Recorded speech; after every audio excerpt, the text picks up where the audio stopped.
Hello guys, അസ്സലാമു അലൈക്കും. Welcome back to my YouTube channel. അപ്പോൾ ഇന്ന് നമ്മളൊരു ഈവനിങ് വ്ളോഗായിട്ട് വന്നിട്ടുള്ളത്. അപ്പോൾ നമ്മൾ അസർ നിസ്കാരവും എല്ലാം കഴിഞ്ഞതിന് ശേഷം ഒരു 4 മണി ടൈമിനാണ് കിച്ചണിൽ ചായ ഉണ്ടാക്കാൻ വേണ്ടിയിട്ട് കയറിയിട്ടുള്ളത്. അപ്പോൾ ചായ ആയിട്ട് നമ്മളാരും അങ്ങനെ കുടിക്കലില്ല, ഉപ്പ് മാത്രമേ കുടിക്കുള്ളൂ. അപ്പോൾ നമ്മൾ ജസ്റ്റ് അതിന് വേണ്ടിയിട്ട് നമ്മൾ കടി ഉണ്ടാക്കാൻ വേണ്ടിയിട്ട് കയറിയതാണ്. അപ്പോൾ ഓൾറെഡി ഉണ്ടാക്കിയ കായട ഉണ്ടായതുകൊണ്ട് അങ്ങനെ കായട പൊരിക്കുന്നുണ്ട് കേട്ടോ. എല്ലാ ടൈമും എല്ലാ ദിവസവും നമ്മൾ അങ്ങനെ കടിയൊന്നും ഉണ്ടാക്കാറില്ല. ഇന്ന് ഉണ്ടായതുകൊണ്ട് അങ്ങനെ കായട പൊരിക്കുന്നുണ്ട്. അപ്പോൾ അതുപോലെ തന്നെ ചെറിയ മോളുണ്ട്, മോൾക്ക് വേണ്ടിയിട്ട് നമ്മൾ ഓട്സും ഈത്തപ്പഴം വെച്ചിട്ടുള്ളൊരു കുറുക്ക് ഉണ്ടാക്കുന്നുണ്ട്. അത് ജസ്റ്റ് ഒന്ന് വേവിച്ചെടുത്തതിന് ശേഷം ഒന്ന് മിക്സിൻ്റെ ജാറിൽ ഒരു പഴം ഇട്ടിട്ട് ഒന്ന് അടിച്ചെടുക്കാൻ വേണ്ടിയിട്ട് ഒന്ന് മാറ്റി വെച്ചിട്ടുണ്ട്. അപ്പോൾ കായട ഉണ്ടായപ്പം തന്നെ അതിൽ ഒരു 4 ചിക്കൻ റോളും ബാലൻസ് ഉണ്ടായിട്ടുണ്ട് കേട്ടോ. അപ്പോൾ അതും കൂടി ഒന്ന് ജസ്റ്റ് പൊരിച്ചെടുക്കാൻ വിചാരിച്ച്. എല്ലാ ദിവസവും അങ്ങനെ ഈവനിങ് സ്നാക്കോ അങ്ങനെ ചായക്കടിയായിട്ട് അങ്ങനെ ഒന്നും ഉണ്ടാവില്ലെന്നില്ല കേട്ടോ. അപ്പോൾ ഉണ്ടായതുകൊണ്ട് ജസ്റ്റ് അങ്ങനെ എടുക്കുന്നതല്ലാണ്ട് ചില ടൈം ഒന്നുമില്ല, ബിസ്ക്കറ്റോ അങ്ങനെ എന്തെങ്കിലും മാത്രമായിട്ട് കഴിക്കൂട്ടാ.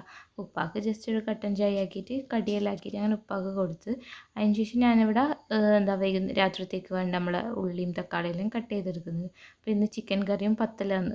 നമ്മൾ പത്തലെന്നാ പറയൽ, പത്തിരി അങ്ങനെയെല്ലാം പറയുന്ന ആൾക്കാരുണ്ട്. അപ്പോൾ നമ്മൾ പത്തലെന്ന് പറയില്ലേ, അങ്ങനെ പത്തലും ചിക്കൻ കറിയാണ് എന്നിട്ടാണ് ഉണ്ടാക്കുന്നത്. ചിക്കനെല്ലാം ഐസ് അലിയാൻ വേണ്ടിയിട്ട് വെച്ചിന്. ഇപ്പം മഴൻ്റെ ടൈം ആയതുകൊണ്ട് തന്നെ ഒരുപാട് ടൈം എടുക്കുന്നില്ല നമ്മൾ ചിക്കനെല്ലാം ഐസ് അലിയാൻ വേണ്ടിയിട്ട്. അപ്പം നേരത്തെ തന്നെ ചിക്കനെല്ലാം അവിടെ ഐസ് അലിയാൻ വെച്ചിട്ടുണ്ടായി. അപ്പോൾ അതിൽ ഐസ് അലിഞ്ഞിട്ട് ജസ്റ്റ് ഒന്ന് കഴുകിയെടുക്കുന്നുണ്ട്. അല്ലെങ്കിൽ കഴുകിയെടുത്തതിന് ശേഷം നമുക്ക് പത്തിരിക്ക് വേണ്ടിയിട്ട് കുഴച്ചെടുക്കുന്നു. അപ്പോൾ നമ്മൾ കുറച്ച് പേര് ഉണ്ടായതുകൊണ്ട് നമുക്ക് പത്തിരിയൊന്നും ചൂടേണ്ട ആവശ്യമില്ല. കുറച്ച് ഉണ്ടാക്കേണ്ട ആവശ്യമുള്ളൂ. ഒരു 5-10 അത്രയും വേണ്ടി വരും, നമ്മൾ അത്രയും കഴിക്കും. അതുകൊണ്ട് അങ്ങനെ ഉണ്ടാക്കേണ്ട ആവശ്യമുള്ളൂ. പത്തലിനെല്ലാം കുഴച്ച് വെച്ചിട്ട് നമ്മൾ അതിൻ്റെ ഓടെല്ലാം വെച്ചിട്ട് അങ്ങനെ പത്തലുണ്ടാക്കാൻ വേണ്ടിയിട്ട് പോയിരുന്നിട്ടാ.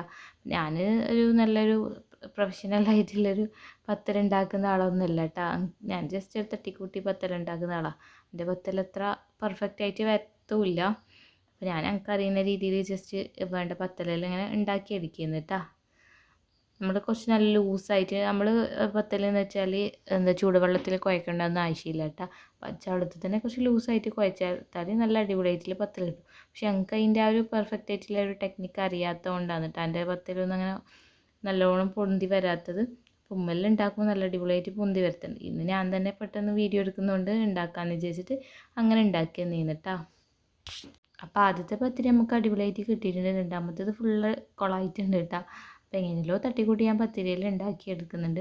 അപ്പോൾ എല്ലാ പണിയും തീരുമ്പോൾ തന്നെ ഏകദേശം 6 മണി ആയിട്ടുണ്ട് കേട്ടോ. നമ്മൾ രാത്രിത്തെ ഫുഡ് നേരത്തെ വൈകുന്നേരം തന്നെ ഇപ്പോൾ ഉണ്ടാക്കി വെക്കലുണ്ട് കേട്ടോ.